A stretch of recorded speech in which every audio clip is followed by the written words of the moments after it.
हिमाचल प्रदेश के उप मुख्यमंत्री मुकेश अग्निहोत्री हमारे साथ हैं। जिस तरह से ये पूरा इंसिडेंट हुआ है, क्या डिटेल्स है आपके पास और कितनी कैजुअलिटी जो है अभी तक हो चुकी है? नहीं देखिए, कल का दिन ऊना के लिए बहुत ही दुखदाई दिन था। कल हमारे ज़िला में 14 के आसपास डेथ्स हुई हैं। 3 डेथ्स यहाँ पे हुई। ये सामने जो फैक्ट्री नज़र आ रही है, इसके अंदर माइग्रेंट लेबर की 3 बॉडीज़ मिली हैं। और बाकी दूसरी तरफ जो है जेजों में जो बाढ़ आई, उसमें हमारी एक गाड़ी फंस गई ऊना हिमाचल की, और उसमें 11 के आसपास लोगों के मारे जाने की खबर है। 9 तो बॉडीज़ ही रिकवर हो चुकी है, तो 2 की तलाश जारी है, लेकिन अब संभावनाएं काफ़ी कम नज़र आती हैं। तो बाकी जो है, जो हमारे इंफ्रास्ट्रक्चर को लॉस हुआ है, कोई बिजली का लॉस है, कोई सड़कों का लॉस है, कोई पानी का लॉस है।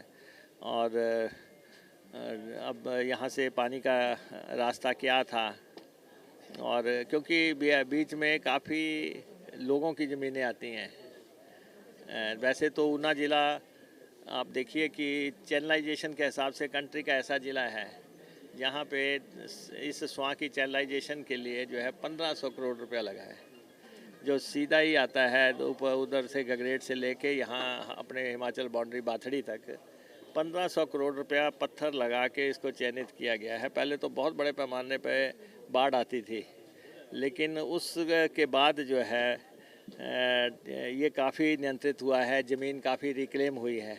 अब जो इसकी ट्रिब्यूटरीज़ हैं, जो स्वां की सहायक खड्डे हैं, उसको हम चैनलाइज कर रहे हैं। लेकिन ये समाओ ये खड्ड उसमें शामिल नहीं थी। अब इसका भी आकलन करवाएंगे, क्योंकि अब ये आई है, तो इसका भी आकलन करवाएंगे और वो भी मिनिस्ट्री के साथ करेंगे। जैसे लास्ट टाइम हमारे कुल्लू में आ गया था ब्यास का, तो ब्यास का आकलन अब हमने किया है कि अगर उसको चैनलाइज करना है तो 2200 करोड़ रुपए के आसपास लगेंगे, क्योंकि वो हर बार आ रही है।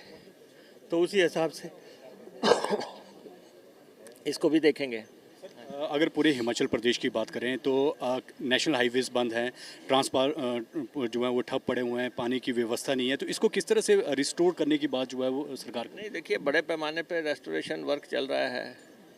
और हमारे रामपुर में जो बादल फटने से 37 लोग मिसिंग थे, वहाँ पे काम चल रहा है। और उसके बाद मंडी में भी एक जगह 10 लोगों का वो हुआ, कैजुअल्टी का बात हुई है। तो ये पहाड़ों में जो लगातार ये हो रहा है, अब ये सोचने का विषय है कि हमारे को अपने डेवलपमेंट को मॉडल को रिव्यू करना पड़ेगा।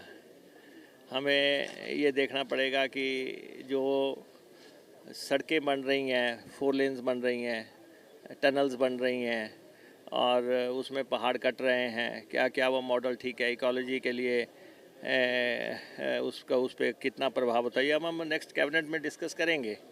क्योंकि बादल फटने का रूट कॉज क्या है, क्योंकि अब बड़े जल्दी बादल फटने की घटनाएं हुई हैं।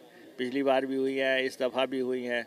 इस दफ़ा भी मुझे लगता है कि अब तक 75 के आसपास अगर टैली को देखा जाए, यहाँ के 14 लोग डाल लिए जाए, या उधर मंडी के, रामपुर के, या दो प्रदेश में दूसरी जगह पे जो हुई है, तो मुझे लगता है कि ये आंकड़ा बढ़ने लगा है। तो उसके अलावा जो है, जो हमारा कंस्ट्रक्शन हो रहा है, या हमारी जो है पावर के प्रोजेक्ट्स है, पावर के प्रोजेक्ट्स की पहले बात होती थी, अब 4 लेन्स की बात हो रही है, टनलिंग के प्रोजेक्ट्स आ रहे हैं। जैसे जैसे डेवलपमेंट बढ़ रहा है, और डेवलपमेंट के साथ साथ ये घटनाक्रम बढ़ रहा है, तो हम कोशिश करेंगे कि हम कोई एजेंसीज जो है, चाहे वो आईआईटी रुड़की के हों या कहीं और के एक्सपर्ट्स हों, उनके साथ डिस्कशंस करके हम इसका पता लगाएं कि ये इतना फ्रीक्वेंट कैसे हो रहा है। केंद्र सरकार से किस तरह की सहायता अभी तक हिमाचल प्रदेश को मिली है? पिछले साल भी देखा था किस तरह से घटनाएं हिमाचल प्रदेश में हुई थी, और लगातार इस साल भी हो रही थी। क्या केंद्र से कोई मदद आई?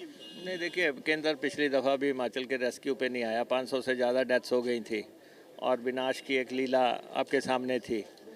और उसके बाद अगर अकेली ब्यास को चैनलाइज करना हो तो ब्यास की चैनलाइजेशन में ही 2200 करोड़ रुपए लगेंगे।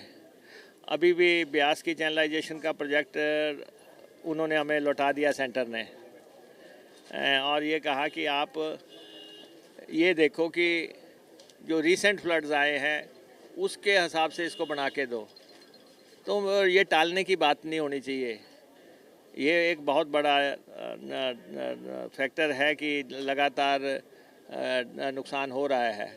तो हम दोबारा भेज देंगे 1 महीने के अंदर पूरा स्टडी करके कुल्लू की जो नुकसान हुआ है उसको, उसकी प्रोजेक्ट रिपोर्ट हम भेज देंगे। और पिछली दफ़ा भी हमें ओवर एंड अब कुछ नहीं मिला। जो हमें मिलता है सारी स्टेट्स को मिलता है वो तो मिलना ही है। लेकिन ये कहो कि आप कि ये इतना बड़ा भयंकर त्रासदी आई कि उसके लिए कुछ दिया हो, वो कुछ नहीं दिया। और अब फिर नुकसान हो रहा है। और देखिए पिछली दफ़ा भी प्रधानमंत्री और वित्त मंत्री, होम मिनिस्टर कोई यहाँ पे नहीं आए। किसी ने हमारी पूछ पड़ताल नहीं की। और इस बार भी हम अपने रिसोर्सेज से अभी कर रहे हैं। और हमने पिछली बार आपके सामने जिनके मकान ध्वस्त हो गए उनको 7-7 लाख रुपए दिया। अभी भी जिनका नुकसान हुआ है उसके लिए उनको जो पैसे देने हैं वो नेचुरली हमें फैसला करना है। लेकिन जब हम एक फेडरल स्ट्रक्चर में रह रहे हैं, राज्य और केंद्र के संबंध होते हैं, तो जब भी कभी किसी राज्य पे त्रासदी आए तो केंद्र को उसकी मदद में आना चाहिए। तो ये हम तो आग्रह कर सकते हैं, बाकी तो ऑपोजिशन की यहाँ पे गवर्नमेंट है, फैसला तो उनको करना है।